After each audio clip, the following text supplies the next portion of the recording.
भाग 2 में हम देखेंगे कि राधा ने अपने बच्चों को जन्म दे पाते हैं कि नहीं, और गोरिल्ला को गांव वालों ने किस तरह से मार डालते हैं और आखिरकार गांव वालों के साथ किया होता है। कहानी को पूरा सुनिए, मजा आएगा। गोरिल्ला के जंगल में लौट जाने के बाद राधा का जीवन पहले जैसा नहीं रहा। वह पहले से भी ज्यादा खामोश रहने लगी थी। उसकी आंखों में हमेशा एक अजीब सी बेचैनी रहती, जैसे वह किसी चीज को खोज रही हो जो कहीं खो गई थी।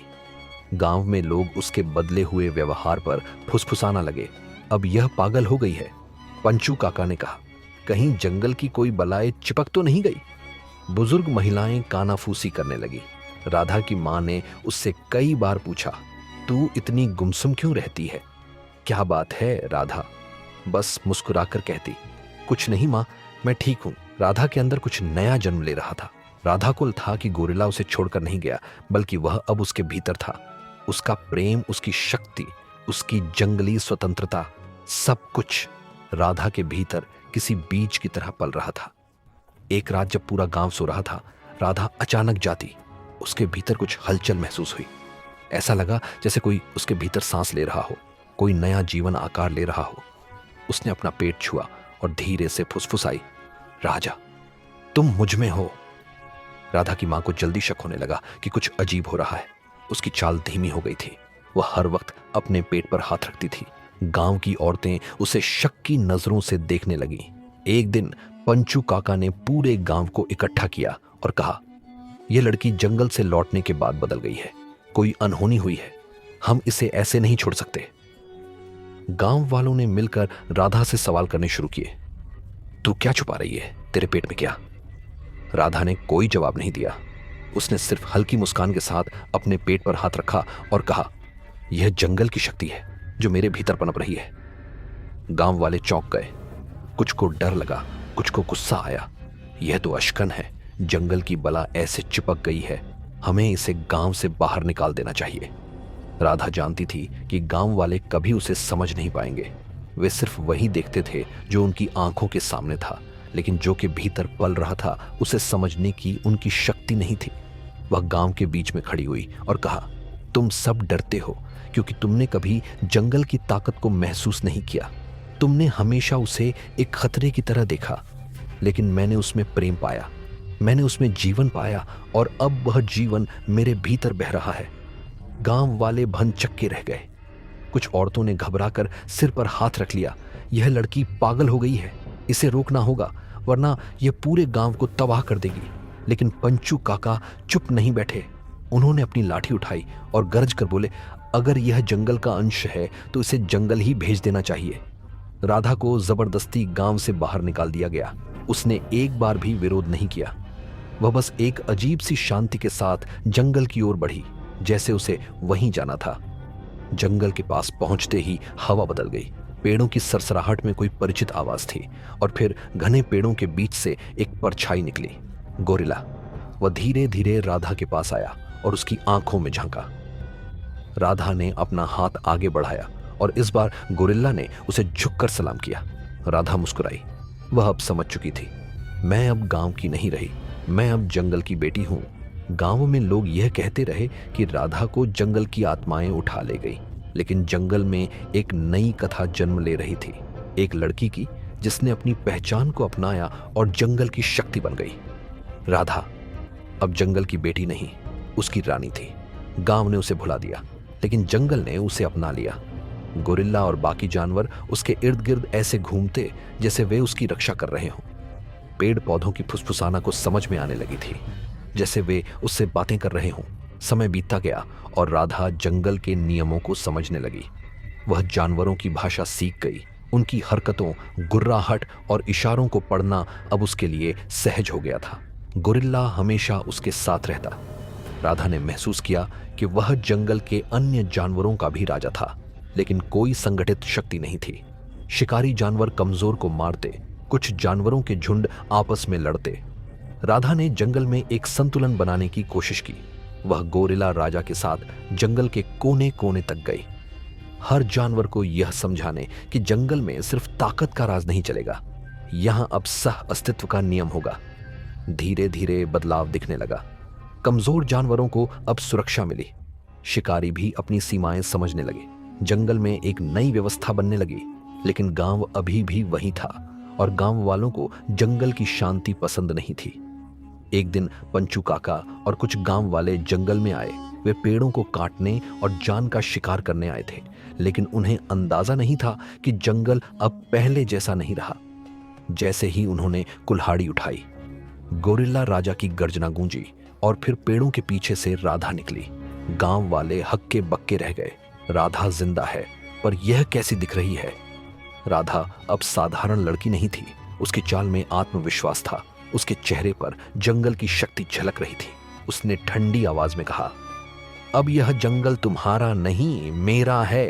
पंचू काका ने गुस्से में कहा, तू इंसान है या कोई? भला राधा मुस्कुराई, मैं वह हूं जिसे तुमने ठुकरा दिया था, पर अब मैं जंगल की रानी हूं और मैं अपनी प्रजा को बचा। हंगी गांव वालों ने अपने हथियार उठाए, लेकिन इससे पहले कि वे हमला कर पाते, पूरा जंगल गूंज उठा। गोरिल्ला गरजा, पेड़ हिले, पक्षी उड़ गए और जंगल के सभी जानवर सामने आ गए। चीते, भेड़िए, हाथी, बंदर, हर जीव राधा के पीछे खड़ा था।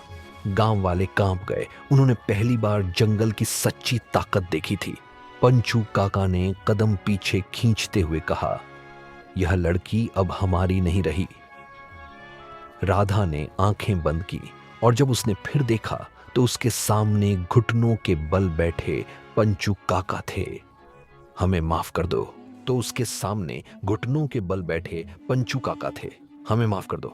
जंगल की रानी, गांव वाले जंगल से भाग गए। समय बीतता गया और राधा जंगल की रानी बनकर अपने नए जीवन में रम गई। गोरिल्ला राजा, हाथी, भेड़िया और पक्षी, हर कोई उसे अपनी नेता मान चुका था। जंगल अब संतुलन में था, लेकिन यह शांति अधिक समय तक नहीं रहने वाली थी। एक रात जब पूरा जंगल चांद की रोशनी में नहा रहा था, राधा को एक गहरी पीड़ा महसूस हुई। वह जमीन पर बैठ गई। उसकी सांसें तेज हो गई। जंगल के जानवर उसके चारों ओर इकट्ठा हो गए।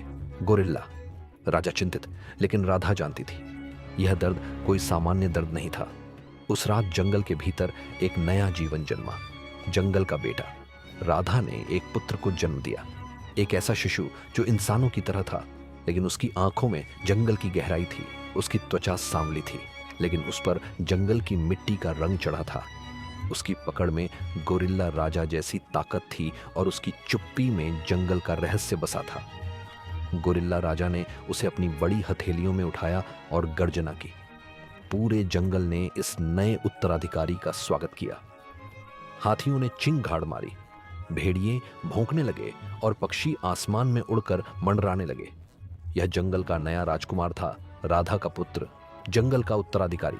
लेकिन गांव में इस खबर ने डर और सनसनी फैला दी। कुछ लकड़हारे जो जंगल के किनारे गए थे, उन्होंने इस बच्चे की एक झलक देख ली थी।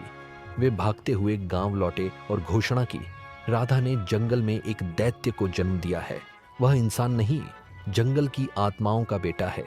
पंचू काका, जो पहले ही राधा की शक्ति से जलता था, इस मौके को भुनाने में पीछे नहीं रहा। अगर वह बड़ा हुआ तो हमारे गांव के लिए खतरा बनेगा।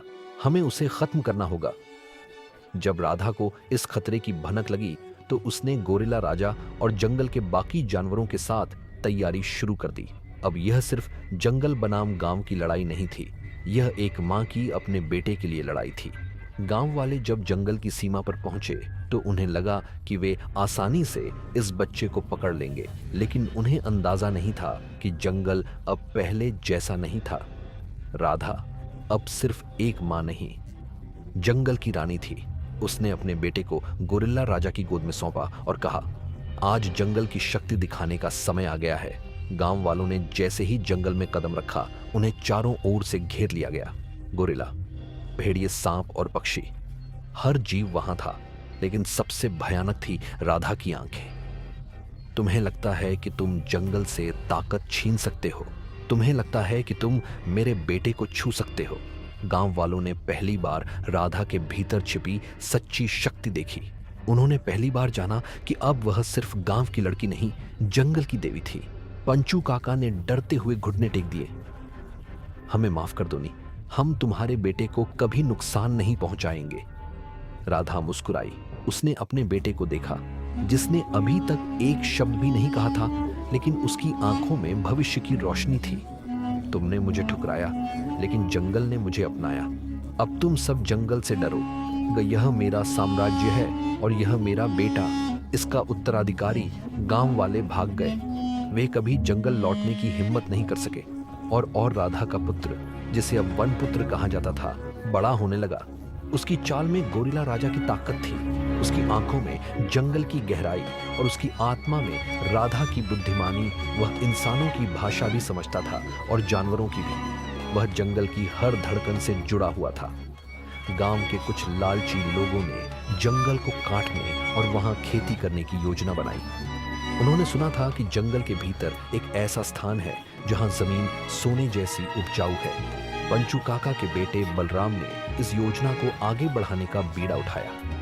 हम इतने सालों से जंगल से डरते आए हैं, लेकिन अब डरने का समय नहीं है। यह जंगल हमें बहुत कुछ दे सकता है। गांव वालों ने बलराम के नेतृत्व में कुल्हाड़ी और मसालों के साथ जंगल में प्रवेश किया। जैसे ही गांव वालों ने पेड़ों को काटना शुरू किया, सांपों ने रास्ता घेर लिया। बंदरों ने पेड़ों से पत्थर गिराने शुरू कर दिए। पक्षी तेज आवाज में चीखने लगे, जैसे जंगल को चेतावनी दे रहे हों।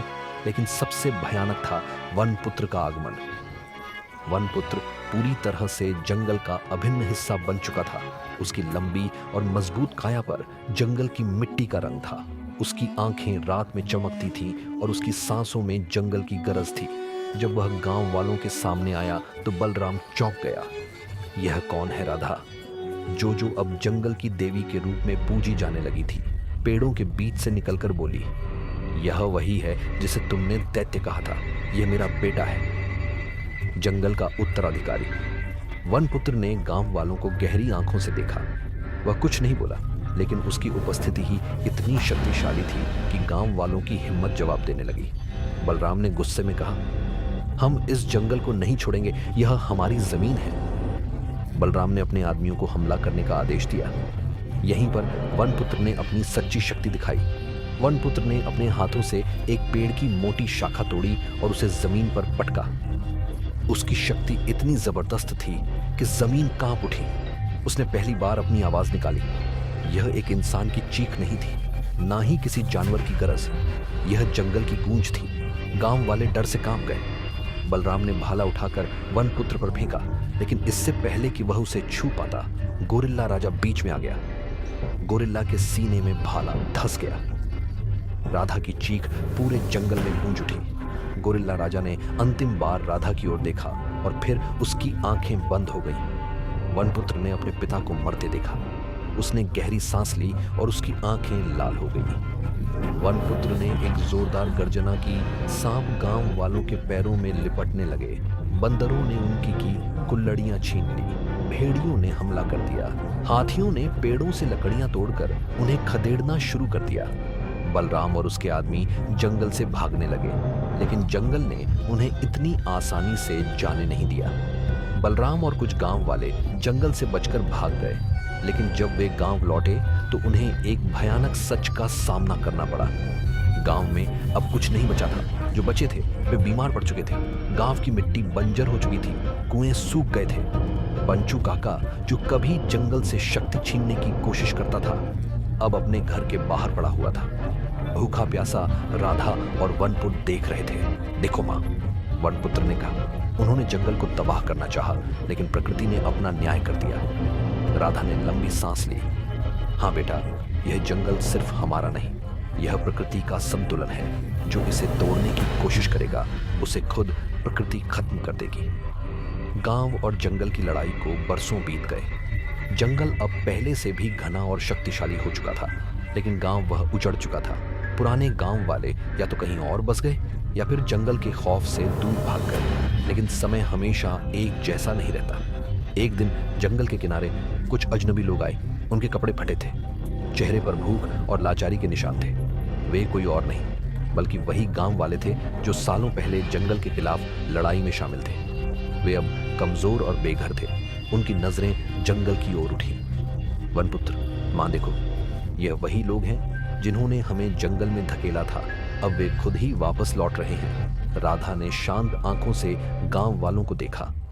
बेटा, बदले से कभी शांति नहीं मिलती। यह लोग अपने कर्मों का फल भोग चुके हैं। अब समय है हमें यह तय करने का कि हम जंगल और गांव के बीच संतुलन कैसे बनाएं।